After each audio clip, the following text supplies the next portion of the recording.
Hello everyone, welcome to texture cam. आज हम लोग बात करने जा रहे हैं ओआरएम के लेक्चर नंबर 23 में। लेक्चर नंबर 22 में हम लोगों ने SN2 रिएक्शन को देखा था और उसकी टाइप्स ऑफ रिएक्शंस में हम लोगों ने श्वार्ट्ज रिएक्शन और फिंकलस्टीन रिएक्शंस को पढ़ भी लिया था। आज हम लोग बात करेंगे विलियमसन ईथर सिंथेसिस की और बात करेंगे PCl5 PCl3 के साथ रिएक्शन की, अल्कोहल की, जो SN2 के क्लासिकल एग्जांपल्स हैं। तो आज की क्लास इन तीन रिएक्शंस को ही डेडिकेटेड है, तो ध्यान से पढ़ना, बहुत जरूरी रिएक्शंस और बहुत जगह काम आती हैं। चलो शुरुआत करते हैं डायरेक्टली विलियमसन ईथर सिंथेसिस से।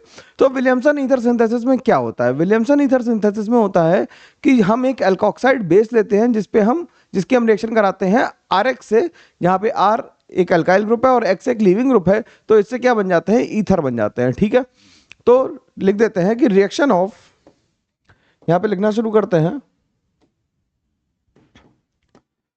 रिएक्शन ऑफ RO माइनस, मतलब क्या है? ये एल्कोक्साइड आयन है with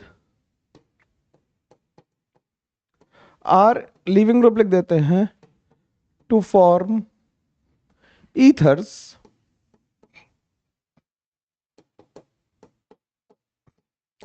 is known as Williamson ether synthesis. इसे हम क्या कहते हैं? विलियमसन ईथर सिंथेसिस कहते हैं। तो बेसिकली इस रिएक्शन में होता क्या है? इस रिएक्शन में अगर हम देखें क्या होता है, तो क्या होगा कि RO माइनस की रिएक्शन, RO माइनस के साथ सोडियम सॉल्ट ले सकते हैं, तो RO माइनस Na+ लिख लो अगर तुम्हें देखना हो तो वैसे, और R' पे रिएक्शन कराएंगे तो यहाँ से इस पे बैक साइड अटैक होगा, SN2 रिएक्शन होगी और SN2 के बाद बन जाएगा RO R' और निकल जाएगा NaX। ठीक है, तो ये रिएक्शन क्या है? ये है विलियमसन ईथर सिंथेसिस। इसका अगर हम एक एग्जांपल देख लें तो हम जैसे अगर यहाँ पे लिख दें CH3O माइनस Na+ और इसकी रिएक्शन करा दें किससे? CH3X से, तो इससे क्या बन जाएगा? O माइनस पे अटैक करेगा और X लीव कर जाएगा, यहाँ से आसानी से लीव कर जाएगा भाई, बोलो। तो ये क्लासिकल एग्जांपल किसका है? SN2 का है। तो इससे क्या बन गया? इससे बन गया CH3O CH3 डाइमिथाइल ईथर बन गया। सिंपल सी रिएक्शन है, ज़्यादा मुश्किल है नहीं, आराम से करी जा सकती है, कोई इसमें परेशानी की बात नहीं आएगी। ठीक, सही है, सही है ना? ये बिल्कुल आसानी से हो पा रही है। अब इस रिएक्शन में क्योंकि ये न्यूक्लियोफाइल है, RO माइनस क्या है? इसके साथ साथ न्यूक्लियोफाइल होने के साथ साथ एक बेस भी है। RO माइनस क्या है? न्यूक्लियोफाइल होने के साथ साथ एक बेस भी है, और बेस होने की वजह से हो क्या रहा है कि ये SN2 के साथ जो इसकी कंपटीशन होगा वो किससे होगा? E2 से होगा। SN2 के साथ इसका कंपटीशन किसके साथ होगा? E2 के साथ होगा। E2 हम लोग अगली क्लासेस में पढ़ेंगे, आने वाली क्लासेस में। तो E2 में क्या होता है? एलिमिनेशन होता है। तो यहाँ पे एक बात लिख देते हैं, इंपॉर्टेंट पॉइंट बना के लिख देते हैं, क्या कि RO माइनस जो है वो क्या है? Strong nucleophile as well as strong base है। RO माइनस क्या है? इज द स्ट्रॉन्ग न्यूक्लियोफाइल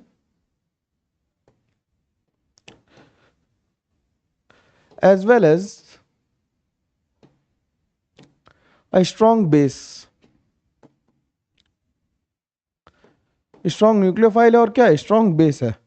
तो स्ट्रॉन्ग न्यूक्लियोफाइल और स्ट्रॉन्ग बेस होने की वजह से होगा क्या कि the reaction is SN2 but the competing reaction is, इसमें कंपीटिंग रिएक्शन कौन सी होगी? कंपीटिंग रिएक्शन का मतलब क्या है? जो इसके साथ कंपीट करेगी, competing reaction is E2। E2 के साथ कंपटीशन होगा इसका। ठीक है, अब E2 के साथ कंपटीशन होगा तो अगर हम मान लो सिंपल से एक एग्जांपल ले लें कि कैसे कंपटीशन होगा, तो देखो अगर हम यहाँ पे लिख लें क्या कि CH3 CH2O माइनस,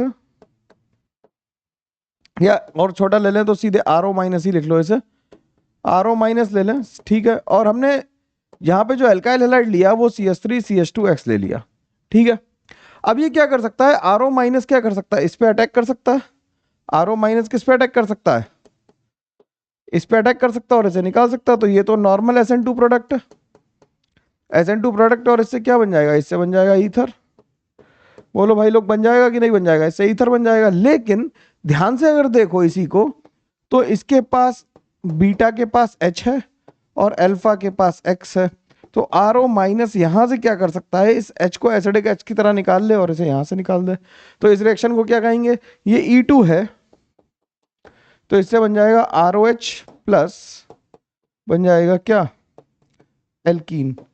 तो ये बेसिकली एग्जाम्पल है किसका, डिहाइड्रो हेलोजिनेशन का। ये किसका एग्जाम्पल है, डिहाइड्रो हेलोजिनेशन का। ये एग्जाम्पल है डिहाइड्रो हेलोजिनेशन का। तो हमें ध्यान रखना है कि हम जो सबस्ट्रेट यूज करेंगे, जो रिएक्टेंट यूज करेंगे, उसमें जो RX होगा वो हमें कैसा चाहिए, प्राइमरी चाहिए या मिथाइल चाहिए। अगर 2 डिग्री आ गया तो फिर एलिमिनेशन के चांसेस बढ़ेंगे, और 3 डिग्री में तो केवल एलिमिनेशन होगा। इसे नोट कर लो आराम से, फिर आगे बात करते हैं। नोट करते रहो इसे भाई, नोट कर लो, कोई दिक्कत नहीं इसमें तो, ठीक है। अब हम आगे बात करें, चलो आगे बात करते हैं। अब देखो क्या हो रहा है कि अगर हम RO माइनस की रिएक्शन फिर से RO माइनस Na प्लस ले लें, तो क्या होगा अगर हम इसमें अगर 2 डिग्री एल्काइल हैलाइड ले लें। अच्छा, पिछली वाली रिएक्शन में कौन सी मेजर होगी, मेजर ये होगी, ये क्या होगा, ये माइनर रिएक्शन होगी, ठीक। मेजर माइनर इसलिए लिख दिए क्योंकि मेनली जो होगी वो SN2 होगी, और सब्स्टिट्यूट कैसा होगा, क्योंकि 1 डिग्री एल्काइल हैलाइड है, E2 का रेट थोड़ा सा कम होगा, SN2 ज्यादा होगी। लेकिन जब हम अगली रिएक्शन लिखेंगे, यहाँ पे X लगा लिया हम लोगों ने, यहाँ पे X लगा लिया, तो इसमें पैरेलल रिएक्शन चलेंगी और बराबर से लगभग प्रोडक्ट बनेगा। तो ये बन गया SN2 वाला,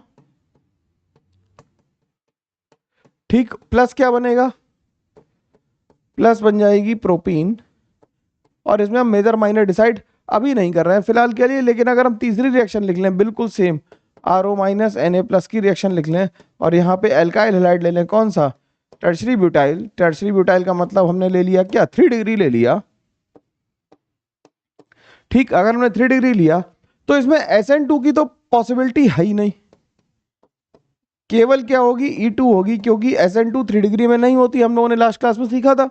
तो E2 होगी, और E2 होगी, बनेगा क्या, ROH बन जाएगा, और बन जाएगा CH2 डबल बॉन्ड CH3 और CH3, ठीक है।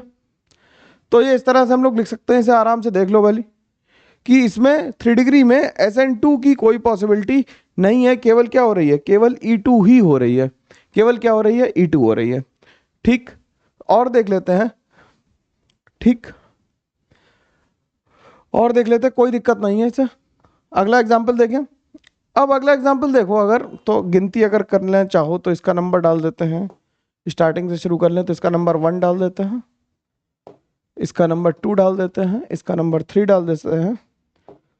अब 4th नंबर देखते हैं, RO माइनस ले लिया, और एल्काइल हैलाइड इस बार विनाइल हैलाइड ले लिया। क्या ले लिया, ये क्या है, विनाइल हैलाइड है भैया, नाम याद रखना है ना सब लोग, विनाइल हैलाइड है। अब विनाइल हैलाइड में क्या होगा, विनाइल हैलाइड में जो हेलोजन का लोन पेयर है वो रेजोनेंस में, तो इसमें SN2 भी नहीं हो पाएगी, और E2 के लिए इसके पास अल्फा H नहीं है sp3 से जुड़ा हुआ, तो E2 भी नहीं होगी। क्या नहीं है, no alpha H, no beta H, no beta H, ठीक। और इसमें क्या है, पाई बॉन्ड करेक्टर है,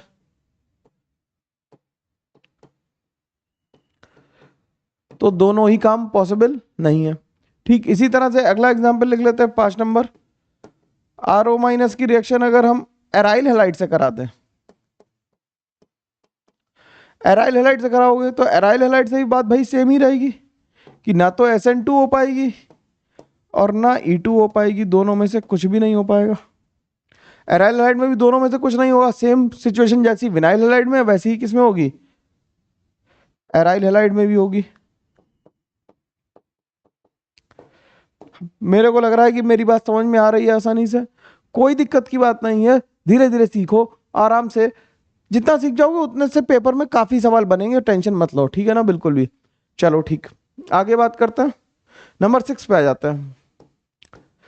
अगर हम RO माइनस की रिएक्शन एक अल्काइल हैलाइड ऐसा ले लें जो ब्रिजहेड पे हो, ठीक। ब्रिजहेड पे SN2 नहीं होती है, ये हम लोग जानते हैं, ब्रेड्स रूल, ठीक। और E2 भी पॉसिबल नहीं है। ये कैसा है, ब्रिजहेड पे है, ये किस पे है, ये कार्बोकेटाइन कहाँ, ये हैलाइड कैसा है, ये ब्रिज हेड पे है, तो ब्रिज हेड वाले पे भी रिएक्शन नहीं होगी।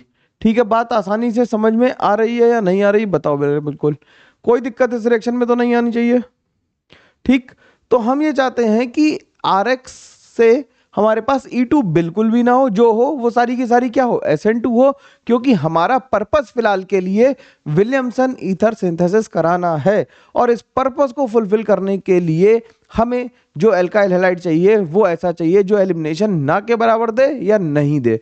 ठीक है, तो लिख लेते हैं इंपॉर्टेंट बात क्या, to avoid any chances of E2, any chances of E2, we should use क्या, Rx as CH3x और 1 डिग्री एल्काइल हैलाइड। ठीक, हमें क्या यूज करना चाहिए, 1 डिग्री एल्काइल हैलाइड यूज करना चाहिए। ठीक, ठीक है, अब आगे बात करें, आगे बात करें तो हम सेवेंथ एग्जाम्पल ऐसा ले लें, सेवेंथ एग्जाम्पल में देखते हैं क्या कर सकते हैं हम लोग। मान लो हमने यहाँ पे Cl ले लिया, यहाँ पे OH ले लिया। ठीक है, ये क्लोरीन है भाई, OH मत समझना इसे, ये क्या है, क्लोरीन है। ठीक, क्लोरीन और OH लिया और इसकी रिएक्शन हमने पहले Na से कराई। अब Na से रिएक्शन कराओगे तो ये हम लोगों ने वुड्स रिएक्शन में ही बात करी थी, Na से रिएक्शन कराओगे तो पहले एसिड बेस रिएक्शन होगी, एसिडिक गैस निकल जाएगा और बनाएगा इथॉक्साइड, एल्कोक्साइड बन जाएगा, और ये इस तरह से आ जाएगा, प्लस हाफ हाइड्रोजन गैस निकलेगी जो खुद जलती है, दूसरों को जलाती नहीं है। फिर ऑक्सीजन का लोन पेयर इस पे अटैक करेगा और इसे निकाल देगा, तो इससे देखो जरा 3 मेंबर का साइक्लिक ईथर बन गया, इपॉक्साइड बन गया, ये इपॉक्साइड बना, तो इसे हम कहेंगे ये कैसी रिएक्शन है, इंट्रामोलिक्यूलर विलियमसन सिंथेसिस है। क्या है, इंट्रामोलिक्यूलर विलियमसन ईथर सिंथेसिस है।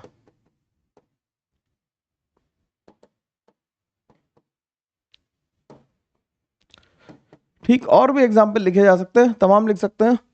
तो अगर हम 8th पे पहुंच जाए और इसका एग्जाम्पल और लिख दें, तो मान लो क्या ले लें, एग्जाम्पल क्या ले लें इसका, यहाँ पे डबल लगा दिया, ये OH ले लिया, यहाँ पे Cl ले लो इस बारी। अब तो अपने आप करा दोगे भाई रिएक्शन, बोलो, इसे अपने आप घर से लिख लोगे होमवर्क की तरह। ठीक, बिल्कुल सेम रिएक्शन है, आराम से लिखी जा सकती, कोई परेशानी की बात है नहीं इसमें। ठीक है, कहीं से कहीं तक कोई दिक्कत नहीं है, तसल्ली से सवाल को लगाना है, कभी गलत होएगा ही नहीं। ठीक, चलो आगे बात करते हैं, अगला क्वेश्चन देखते हैं। अगला क्वेश्चन क्या कह रहा है, एक सवाल और देख लेते हैं। अगर मान लो हम बड़ा सा ले लें कंपाउंड, तो यहाँ पे हम OH लगा दें, तो क्या होगा भाई, फिर Na से रिएक्शन होगी, Na से रिएक्शन होगी तो O माइनस बनेगा, Na प्लस बनेगा, और क्या बन जाएगा, टिडिंग टिडिंग टिडिंग, यहाँ तक पहुंच गए। गिनती कर लो भाई इसकी, गिनती करना जरा कितनी है भाई, काउंटिंग करना जरूरी है, नहीं तो आगे चल के तुम ये सीख पाओगे कि सवाल में क्या हो रहा है, कार्बन खो जा रहे हैं। तो 5 मेंबर की रिंग बनेगी, इस पे अटैक करेंगे, यहाँ से निकाल देंगे 1 2 3 4 5, तो 5 मेंबर की रिंग बना दो, तो इससे क्या बन गया, THF बन गया। देखो जरा, ये क्या है, ये THF है, टेट्राहाइड्रोफ्यूरान, टेट्राहाइड्रोफ्यूरान बन गया। आसान है बिल्कुल, कोई दिक्कत की बात है नहीं इसमें। ठीक है, बात समझ में आ रही है बिल्कुल आसानी से, कोई मुश्किल समस्या परेशानी इसमें नहीं है। अब हमें क्या होता है, कई बार विलियमसन ईथर सिंथेसिस के क्वेश्चन देते समय एग्जाम में क्या करते हैं, हमसे ये नहीं कहते कि ईथर बना दो, हमें ईथर बना बनाया दे देते हैं, और हमें स्टार्टिंग में मटेरियल गैस करना होता है कि किससे ये ईथर बने होंगे। तो क्वेश्चन लिख लेते हैं, थोड़े से कर लेते हैं, उसकी भी प्रैक्टिस कर लेते हैं। कि क्वेश्चन आया ऐसा, क्वेश्चन है, gas the starting material, starting alkoxide and alkyl halide from which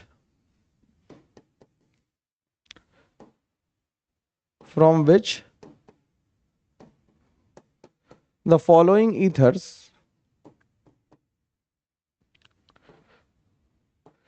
can be formed, can be formed.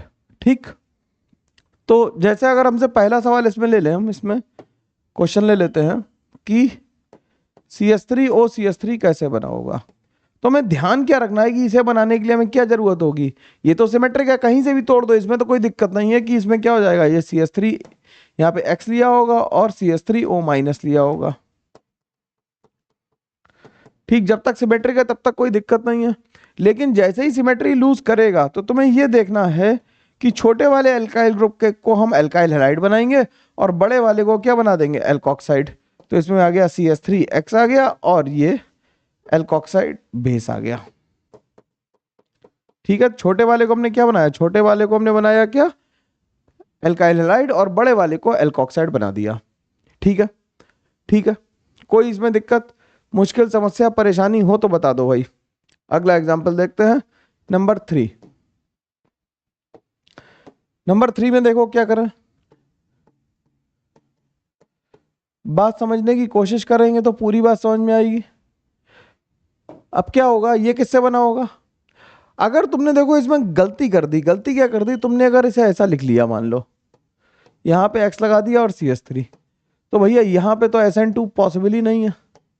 तो ये किससे बना होगा, हमने क्या बताया, छोटे वाले को X मानो और बड़े वाले को क्या मान लो, एल्कोक्साइड मान लो। ठीक, तो बन जाएगा। अगला देखते हैं। ठीक है, अगला देख लेते हैं, CH3C CH3 CH3O CH2 CH3, ये किससे बना होगा। तो छोटे वाले को क्या मान लो, छोटे वाले को एल्काइल हैलाइड मानो, छोटे वाले को क्या मानना है, एल्काइल हैलाइड मानना है, और बड़े वाले को क्या मानना है, बड़े वाले को एल्कोक्साइड मानना है। ठीक है, छोटे वाले को एल्काइल हैलाइड मानना है और बड़े वाले को एल्कोक्साइड मानना है, तब रिएक्शन आसानी से हो पाएगी। कोई टेंशन की बात है नहीं, ये तो आसान ही लग रहा होगा, इसमें तो मुश्किल नहीं आ रही होगी। अब ये जरूरी भी नहीं है कि हमेशा रिएक्शन से विलियमसन ईथर सिंथेसिस से ईथर बन ही जाए। ऐसे भी केसेस होते हैं जिसमें ईथर ना बन रहा हो यार। देखना जरा, अगर हम यहाँ पे दोनों तरफ बेंजीन लगा दें, तो अगर तुमने इसे ये गैस कर लिया कि सर ये तो सिमेट्रिक है, कहीं पे भी कुछ भी लगा देते हैं, तो यहाँ पे जब X लगाओगे तो ये एल्कोक्साइड आयन जो फिनॉक्साइड आयन है वो इससे SN2 कतई नहीं कर सकता, तो ये नहीं हो सकता, तो ये कैन नॉट बी फॉर्म्ड। यहाँ क्या लिखेंगे, can not be formed from Williamson's ether synthesis. तो हमें ये भी मार्क करना पड़ेगा कौन सा नहीं हो सकता, किससे रिएक्शन नहीं हो सकती, विलियमसन ईथर किसमें नहीं हो पाएगी। ठीक है, बात समझ में आई। अगला देख लेते हैं। तो अगर हम एक तरफ टर्शरी ले लें, ठीक, और एक तरफ फिनॉक्साइड ले लें, तो इसे भी हम नहीं बना सकते। ठीक, इसे भी हम लोग नहीं बना सकते, क्यों, क्योंकि फिनॉक्साइड की तरफ X नहीं लगा सकते और टर्शरी पे भी X नहीं लगा सकते। दोनों ही केस में क्या होगा, एलिमिनेशन, एक में तो रिएक्शन नहीं होगी, दूसरे में क्या हो जाएगा, एलिमिनेशन हो जाएगा, तो इसलिए ये भी नहीं बनाया जा सकता। अगला एग्जाम्पल देख लो, अगर दोनों तरफ टर्शरी लगा दें, ऐसा नहीं कि ये ईथर ही नहीं बनते, विलियमसन से नहीं बनेंगे, किससे नहीं बनेंगे, विलियमसन ईथर सिंथेसिस से नहीं बनेंगे, इसे भी हम नहीं बना सकते। ठीक, इसे भी हम लोग नहीं बना सकते, तो हम क्या कहेंगे कि ये भी ईथर नहीं बन पाएगा। ठीक, तो ये विलियमसन ईथर सिंथेसिस की कहानी हो गई, आसान सी थी रिएक्शन, कोई मुश्किल की बात नहीं थी। ठीक है, ये नहीं हो पा रहा, ये बात समझ में आनी चाहिए बिल्कुल आसानी से, कोई दिक्कत मुश्किल परेशानी इसमें नहीं आनी चाहिए किसी को भी, किसी भी तरह की। ठीक है, ये तो मतलब बेसिक सी बात कर रहे हैं हम लोग, है ना। अब अगली रिएक्शन पे चलते हैं, reaction of alcohol with PCl5 and PCl3। ये दोनों रिएक्शन बड़ी इंपॉर्टेंट है, इनकी मैकेनिज्म भी देखेंगे और इनके बारे में डिस्कस भी करेंगे ज़्यादा सारा। ठीक, तो अगली रिएक्शन हेडिंग डाल लेते हैं। अगली रिएक्शन क्या है, अगली रिएक्शन की हेडिंग डाल लेते हैं क्या, रिएक्शन ऑफ अल्कोहल,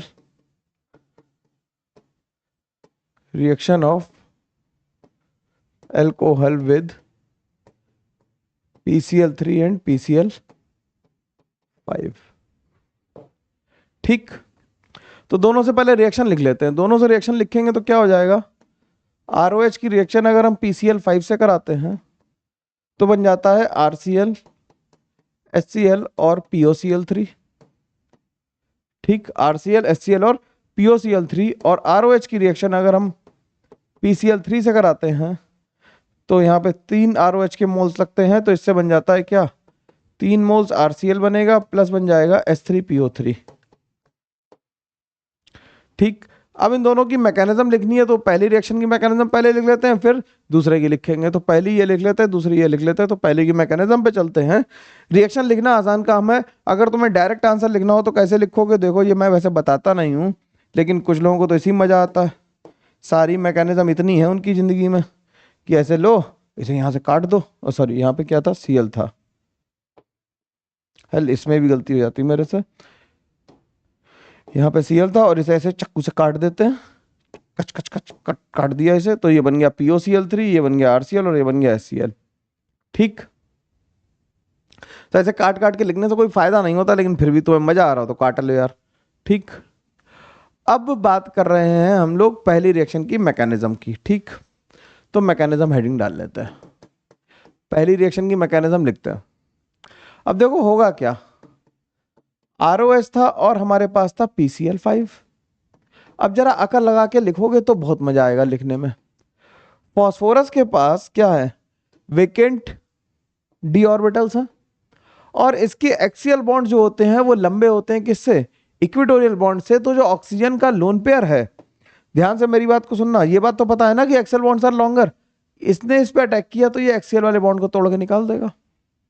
ठीक, जब एक्सियल वाले बॉन्ड को तोड़ेगा और थोड़ा सा इन्वर्जन भी होगा तो हम इसे लिख लें क्या कि अब ROH आ जाएगा इक्वेटोरियल पे, P यहां आ जाएगा, Cl Cl Cl और Cl। देख रहे हो TBP ज्योमेट्री नहीं छोड़ रहा है।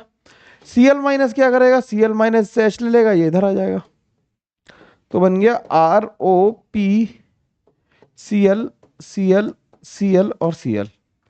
यहां तक पहुंच गया। ठीक, यहां तक पहुंच गया आसानी से। अब ऑक्सीजन का लोन पेयर यहां पे आया, फिर से ये बॉन्ड ब्रेक हो गया, तो बन गया क्या, RO double bond P plus Cl Cl और Cl। फिर Cl माइनस आया, Cl माइनस ने इसके बैक साइड से अटैक किया और ये बॉन्ड टूट गया, तो यहां पे जाके ये रिएक्शन कौन सी हुई, SN2 हुई, और इससे जो प्रोडक्ट बना वो क्या बन गया, RCl बना और बन गया POCl3। ठीक, और HCl यहां पे बनी चुका था ऊपर। तो इसकी मैकेनिज्म नोट कर लो आराम से, देख लो, कोई दिक्कत आए पूछ लो, कमेंट करके पूछ लो कि हम लोगों ने Cl को क्यों निकाला, वगैरह वगैरह, जो भी तुम समझना चाहो, जो से तुम्हें दिक्कत आ रही हो वो पूछ लो। ठीक, आराम से लिखो मैकेनिज्म, कोई जल्दी नहीं है। ठीक, बढ़िया से बात समझ में आनी चाहिए, मेन बात ये है।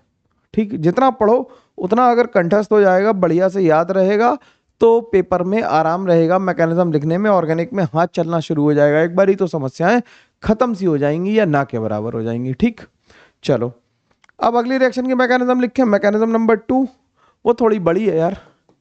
मैकेनिज्म नंबर 2 रिएक्शन की लिखनी है। 2 रिएक्शन में क्या था कि ROH की रिएक्शन हमें किससे करानी थी, PCl3 से करानी थी।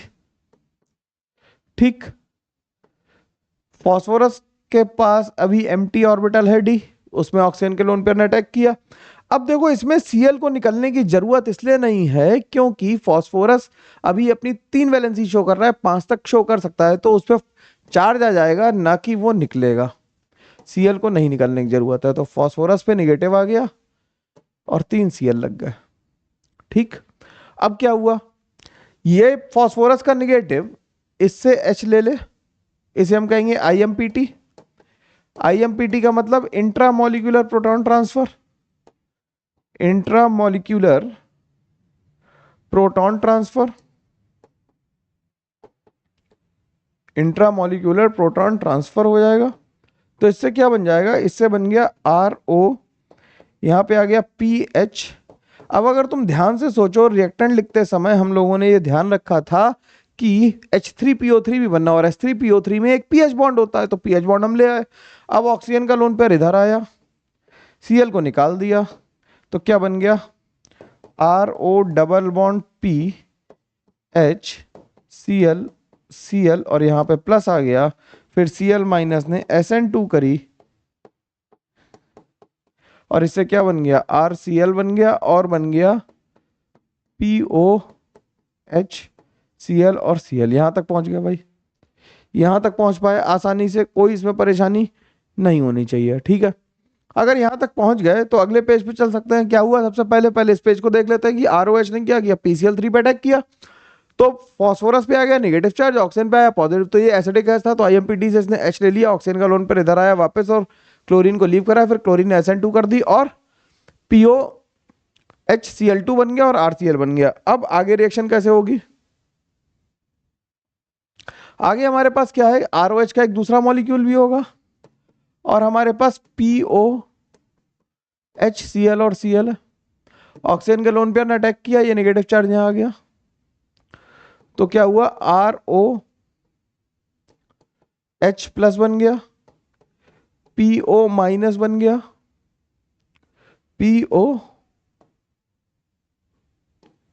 PO माइनस बन गया, और यहां पे आ गया Cl और यहां पे आ गया Cl। ये IMPT करेगा, ये क्या करेगा, IMPT कर लेगा। IMPT होगा तो क्या बन जाएगा, ROPOH Cl और Cl बन गया। ऑक्सीजन का लोन पर इधर आया, Cl को फिर से निकाल दिया, तो बन गया RO डबल बॉन्ड P, यहां पे आ गया OH, यहां पे आ गया Cl, और इस पे आ गया प्लस, फिर Cl माइनस जो निकला उसने इस पे अटैक किया, Cl माइनस जो निकला उसने SN2 अटैक किया, ये निकल गया इधर, और एक H तो छूट ही गया यार, इसका H तो लिखा ही नहीं ना अपन ने, ओह H तो हमेशा ही से था, ठीक। तो क्या बन गया, ये बन गया RCl बन गया, और बन गया POOH H और Cl। अभी एक Cl बाकी है, एक बार और रिएक्शन होगी, लिख लो आसानी से, कोई इसमें परेशानी नहीं आनी चाहिए, कोई इसमें परेशानी की बात है नहीं, ठीक। ये SN2 पाथ है, ठीक, नोट कर लो इसे। अभी एक Cl बचा हुआ है, उसे भी निकाल देंगे धीरे से, उसे भी धीरे से निकाल दिया जाएगा, कोई टेंशन नहीं, अब तो आसानी से निकाल ही लोगे यार, मेरी बात तुम समझ चुके हो हमें लगता है इसी, तो इसे भी निकाल देंगे अब, ठीक। चलो लास्ट में निकाल देते हैं अगली स्लाइड में। अब हमारे पास फिर से ROH का एक मॉलिक्यूल है, और हमारे पास क्या है, POH OH और Cl। ऑक्सीजन का लोन पेयर इधर आया, पाई बॉन्ड ब्रेक किया, हमेशा पाई ही ब्रेक होगा भाई, जो लोग डायरेक्टली ना Cl निकाल देते हैं भाई वो ज्यादा तेज हैं पढ़े लिखे, मैं तो नहीं निकालता, क्योंकि सिग्मा और पाई में मैं जानता हूं कि पहले पाई टूटेगा, ये IMPT कर लेगा, और ये PHOH OH और Cl बचा, ऑक्सीजन का लोन पेयर इधर आया, Cl निकल गया, यहाँ पे बन गया RO double bond P HOH OH, और Cl माइनस जो आया उसने अटैक किया, और यहाँ से निकल गया, क्या बन गया, RCl बन गया, और बन गया H3PO3। तो इस तरह से रिएक्शन कंप्लीट हो गई, आसानी से हम इसे लिख सकते थे, कोई इसमें परेशानी की बात है नहीं, ठीक है, ठीक है, कोई दिक्कत नहीं, आसानी से लिख जाएगी। तो ये अल्कोहल से हमने क्या बना लिया, हमने अल्कोहल से बना लिया क्या, एल्काइल हैलाइड। और अब अगर हमें ईथर से बनाना हो, अगर हम ईथर की रिएक्शन भी PCl5 से करा दें, तो RCl बन जाता है, R-Cl बन जाता है, और बन जाएगा POCl3। इसकी मैकेनिज्म ट्राई एट होम है ना, लोग कहते हैं डोंट ट्राई एट होम, मैं कह रहा हूं try it at home. Mechanism जो है वो इसकी लिखनी है HW में, नोट्स में लिखी हुई है, तो मैं घर से ट्राई करनी है और लिख के लानी है, ठीक है। तो अगर एग्जाम्पल और देख लें इसके, तो एग्जाम्पल क्या देखेंगे भाई, कि जैसे अगर हम लिख लें मैकेनिज्म घर से लिखनी है और बिल्कुल आराम से लिख जाएगी, कोई परेशानी आने ही वाली नहीं है कहीं से कहीं तक। ठीक, तो PCl5 ले लिया तो क्या बन गया, CH3Cl बन गया, प्लस बन गया CH3CH2Cl बन गया, और बन गया क्या, POCl3। ठीक, और बन गया क्या, POCl3। तो ये भी आसानी से लिखी जा सकती, कोई इसमें दिक्कत की बात है ही नहीं, ज्यादा टेंशन लेने की जरूरत भी नहीं है। ठीक, और रिएक्शन लिख देते हैं। तो ईथर से हो गई, अल्कोहल से हो गई। अब PCl5 की रिएक्शन अगर हम एसिड से करा दें, RCOOH से करा दें PCl5 की रिएक्शन, तो इससे भी RCOCl बन जाते, एसिड क्लोराइड बन जाते, और क्या बन जाता है, POCl3। ठीक, मैकेनिज्म की इस रिएक्शन की उतनी जरूरत है नहीं, फिर भी अगर ट्राई करनी हो तो मतलब घर पे की जा सकती है ट्राई, या मैं लिख दूं, चलो मैं लिख देता हूं। ऑक्सीजन के पास लोन पेयर है, फास्फोरस के ऑर्बिटल में अटैक किया तो Cl निकला होगा, मैं अगले स्टेप में लिख देता हूं मैकेनिज्म, है ना, मैकेनिज्म नेक्स्ट स्टेप में ही लिख देते हैं कि RCOOH था और फिर से PCl5 था। ठीक, तो इसने इस पे अटैक किया, ये Cl निकल गया, तो बन गया RCO पे प्लस आ गया, यहाँ पे आ गया PCl4 और यहाँ आ गया OH। ठीक, आ गया आसानी से, इसमें कोई दिक्कत की बात नहीं है। ठीक, अब ये क्या हो, ये यहां से क्या कर ले कि ये बॉन्ड इधर चला जाए, ये इधर आ जाए, तो इससे बन गया क्या, RCOPCl4 और ये बन गया OH प्लस। ऑक्सीजन का लोन पेयर इधर आया, ये Cl माइनस निकला, इसने इस H को उठा लिया, ये इधर चला गया, सॉरी ये Cl माइनस निकला, और पहले Cl माइनस निकलने से पहले एक काम और कर लो, एक स्टेप और लिख लो इसमें, RC ये डबल बॉन्ड हो, H प्लस को हटा देते हैं, तो Cl बच गया, ऑक्सीजन का लोन पेयर यहां आया, ये लीव कर गया। ठीक, लीव कर गया ये, तो क्या बना, यहां से बन गया RCO P double bond O Cl और Cl, यहां तक बन गया। अब जो Cl माइनस निकला वो इस पे अटैक किया, ये ऊपर गया, ये वापस आया और इसने Cl को निकाल दिया, तो इससे बन गया RCOCl। तो ये रिएक्शन का एरो नंबर 1, ये 2, ये 3, ये 4। ठीक, आसानी से लिखी जा सकती है, कोई दिक्कत की बात है नहीं इसमें। ठीक है, नोट्स में दूसरे पास से लिखिए, सेम मैकेनिज्म है, लिखने के अपने अपने तरीके हो सकते हैं, मेरा तरीका ये वाला भी ठीक है और मेरा दूसरा वाला तरीका भी ठीक है, अपने पाथ अपने मन से डिसाइड किया जा सकता है रिएक्शन मिक्सचर का, कोई इसमें घबराने की या परेशान होने की जरूरत नहीं कि सर इसमें ऐसी लिखी थी उसमें वैसी लिख के, ऐसा कुछ नहीं है। ठीक है, तुम भी कुछ एक नया लॉजिकल पाथ लिख सकते हो तो लिखो, बिल्कुल ट्राई करना ही चाहिए लिखने का। ठीक है, लेकिन लॉजिकल होना चाहिए, ये शर्त है।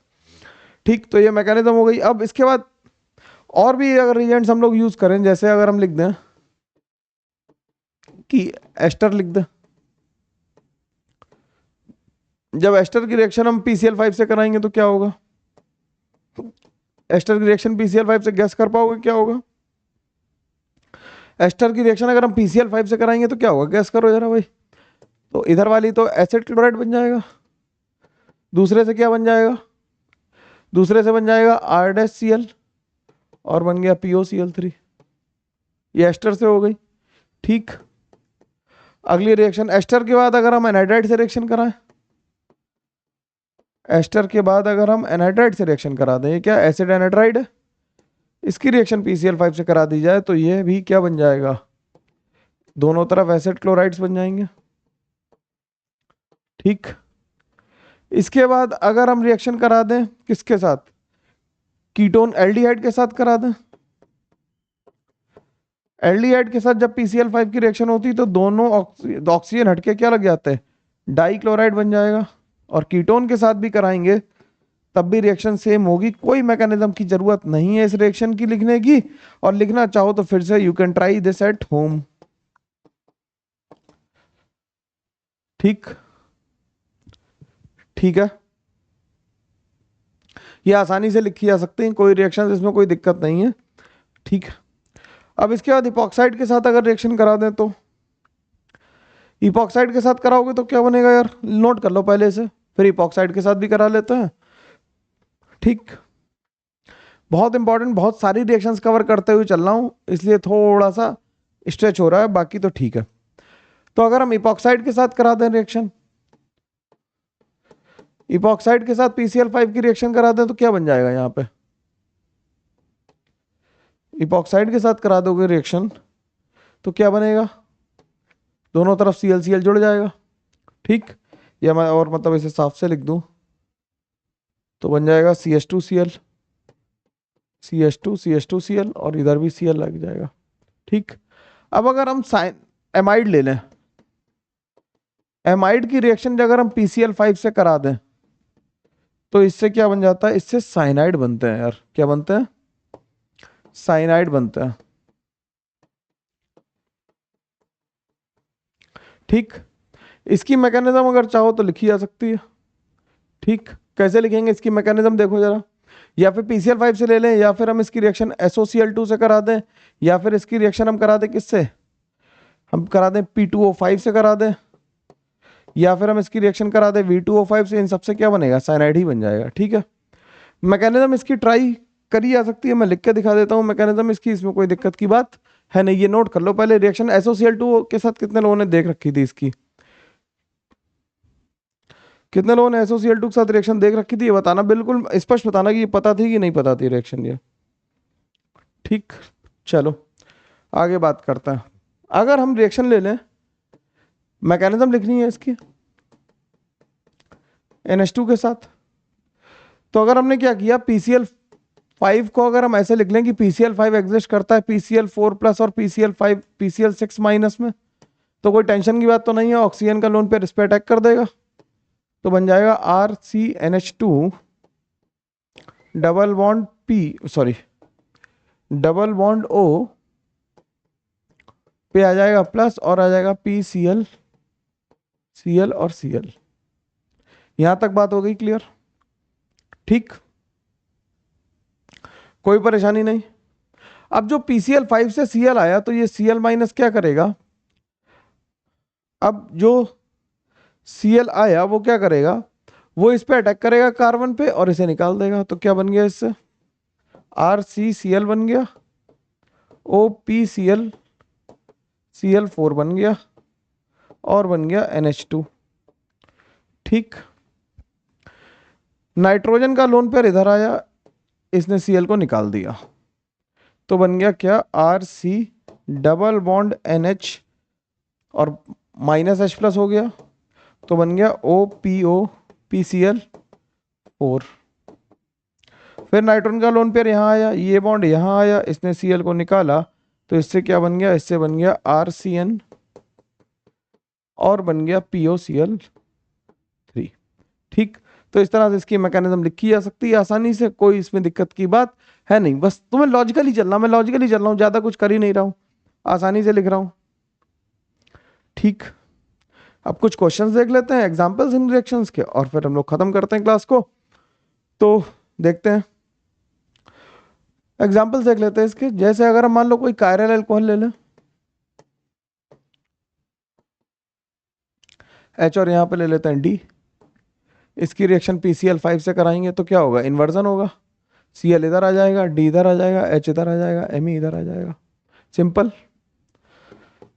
अगला एग्जांपल देख लेते हैं, मान लो अगर हमने क्या लिया,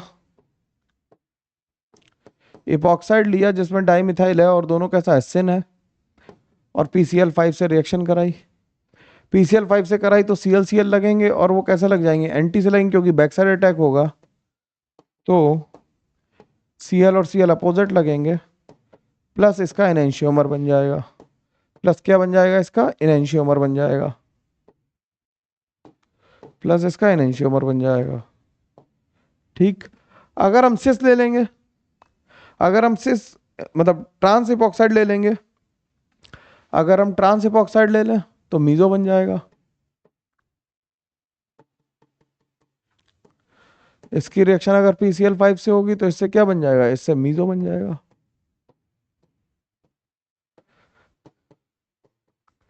ठीक, तो होमवर्क के लिए लिख देता हूं एक,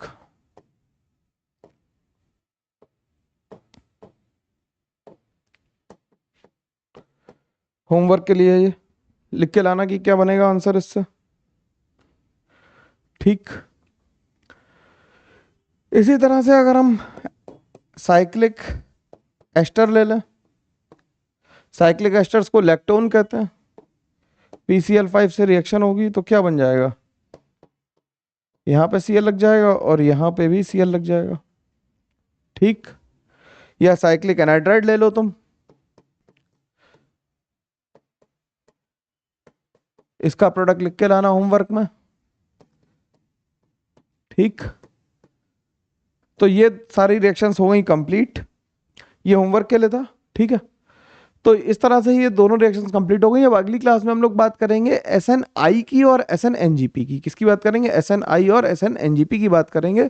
तो स्टे ट्यून्ड, अगला लेक्चर जल्दी अपलोड होगा। तब तक के लिए thank you very much, take care, bye bye, ध्यान रखो और खूब सारी पढ़ाई करते रहो। ठीक है, चलो बाय।